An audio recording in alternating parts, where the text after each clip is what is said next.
بسم اللہ الرحمن الرحیم۔ السلام علیکم۔ ملک الموت نے بارگاہ رب العزت میں عرض کی، ہے مولا کریم، میں نے کروڑوں لوگوں کی جانیں قبض کی ہیں، مگر دو جانیں ایسی ہیں کہ جنہیں قبض کرتے وقت مجھے بڑا ہی صدمہ اور افسوس ہوا ہے۔ میں نے تیرے حکم کی تکمیل ضرور کی، مگر نہایت ہی دکھ کے ساتھ، اور وہ دو، ایک ماں اور ایک بیٹا تھا۔ واقعہ کچھ اس طرح ہے کہ ایک جہاز غرق ہو گیا تھا اور ایک عورت اپنے شیرخوار بچے کے ساتھ ایک تختے کا سہارا لینے میں کامیاب ہو گئی۔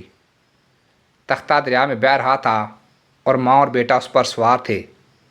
اے مولا کریم، اچانک تیرا حکم ہوا اور میں نے ماں کی جان اس تختے پر نکال لی۔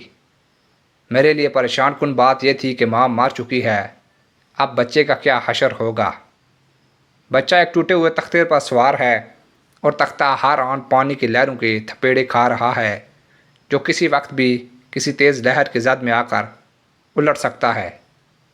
بچے کے لیے نہ خوراک کا انتظام ہے، نہ کسی نگران کا بندوبست ہے۔ دریا کے کنارے دھوبی کپڑے دھو رہے تھے۔ اچانک کسی کی اس بچے پر نظر پڑی تو تختے کو کھینچ کر لائی۔ بڑے حیران ہوئے کہ ماں مر چکی ہے، بچہ بھی یار و مددگار تختے پر زندہ و سلامت موجود ہے۔ وہ لوگ اس بچے کو اپنے سردار کے پاس لے گئے۔ سردار بیچارہ بے اولاد تھا۔ سردار نے خوبصورت بچہ دیکھا تو اس پر دل آ گیا اور سردار نے بچے کو اپنی نگرانی میں لے لیا۔ یہ بچہ 8-9 سال کی عمر کا تھا کہ اپنے ساتھی بچوں کے ساتھ کھیل رہا تھا۔ اتنے میں بادشاہ وقت کی سواری کی آمد کا شور اٹھا۔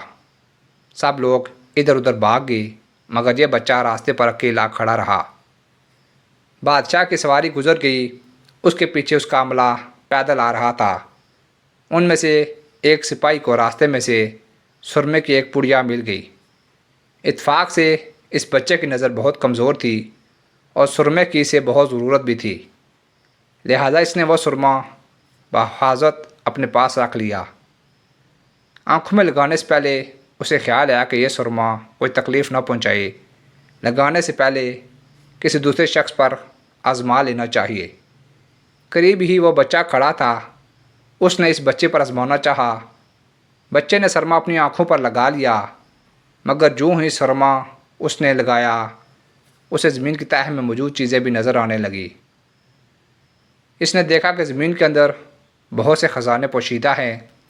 بچہ ہوشیار تھا، اس نے چیخنا چلانا شروع کر دیا کہ سرما لگانے کی وجہ سے میری آنکھوں میں سخت تکلیف پیدا ہو گئی۔ وہ سپاہی سرمے کی پڑیا گرا کر چلے گئے۔ بچہ سرما کی پڑیا اٹھا کر گھر پہنچا اور خوشی خوشی باپ کو سارا واقعہ سنایا۔ سردار بڑا خوش ہوا۔ باپ نے کہا کہ ہمارے پاس آدمی بھی ہیں اور گدھے بھی ہیں، تم سرما لگاؤ، ہم تمہارے ساتھ چلتے ہیں، جہاں کئی خزانے پاؤ ہمیں بتاؤ، ہم نکال لیں گے۔ چنانچہ ایسا ہی ہوا۔ بچے کے بتانے پر وہ لوگ خزانے نکالنے لگے اور تھوڑے ہی عرصے میں امیر بن گئے۔ بچہ جوان ہوا تو اس کے پاس دولت کی فراوانی ہو گئی۔ زمین کے تمام خزانے اس کی نظروں میں تھے۔ اس نے آہستہ آہستہ بہت سے آدمی اپنے ساتھ ملا لیے۔ اس کے بعد تمام سرداروں کو ادھر ادھر کر دیا اور خود سردار بن گیا۔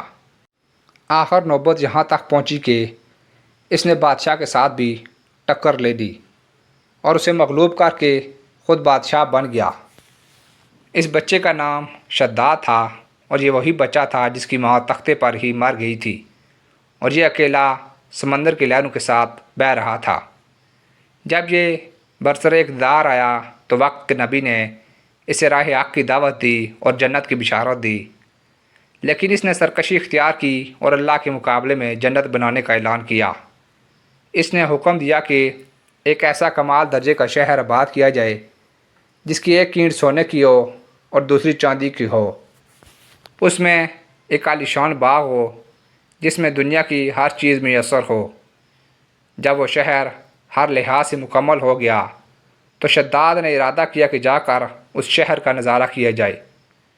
چنانچہ وہ شہر کو دیکھنے نکلا۔ ابھی وہ دروازے تک ہی پہنچا تھا کہ ملک الموت کو حکم ہوا اور اس نے وہی اس کی روح قبض کر لی۔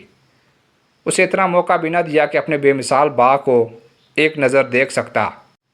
ملک الموت نے کہا، ہے مولا کریم، اس شخص کی روح قبض کرتے وقت بھی مجھے نہایت ہی صدمہ پہنچا کہ وہ شخص ہر چیز تیار کر کے اسے دیکھ بھی نہ سکا۔ اللہ تعالیٰ نے فرمایا، یہ وہی بچہ ہے جس کی ماں تختے پر مر گئی تھی اور اس پر تجھے ترس آیا تھا۔ اس بچے نے بڑے ہو کر نافرمانی کی، اللہ کے حکم سے بغاوت کی اور سرکشی اختیار کی، مگر ہم نے اسے خود ساختہ جنت میں قدم رکھنے کی مہلت بھی نہ دی اور اسے باہر ہی ہلاک کر دیا۔ اسی جنت کے بارے میں مشہور ہے کہ وہ دنیا میں موجود ہے مگر انسان کی نظروں سے اوجھل ہے۔ امیر معاویہ رضی اللہ تعالیٰ عنہ کے زمانے میں ایک صحابی کا اونٹ گم ہو گیا تھا۔ وہ اونٹ کی تلاش میں کہیں اس علاقے میں جا نکلے تو اللہ تعالیٰ نے انہیں وہ سب کچھ دکھلا دیا تھا۔ وہ صحابی وہاں کی کوئی نشانی بھی ساتھ لائے تھے۔ ان صحابی نے یہ واقعہ امیر معاویہ کے پاس بیان کیا۔ انہوں نے کافی تلاش کرایا مگر کسی کو وہ جنت نہیں ملی اور اسے اللہ تعالیٰ نے پوشیدہ کر دیا۔ اللہ تعالیٰ ہمیں اس واقعے سے عبرت حاصل کرنے کی توفیق عطا فرمائی۔ آمین یا رب العالمین۔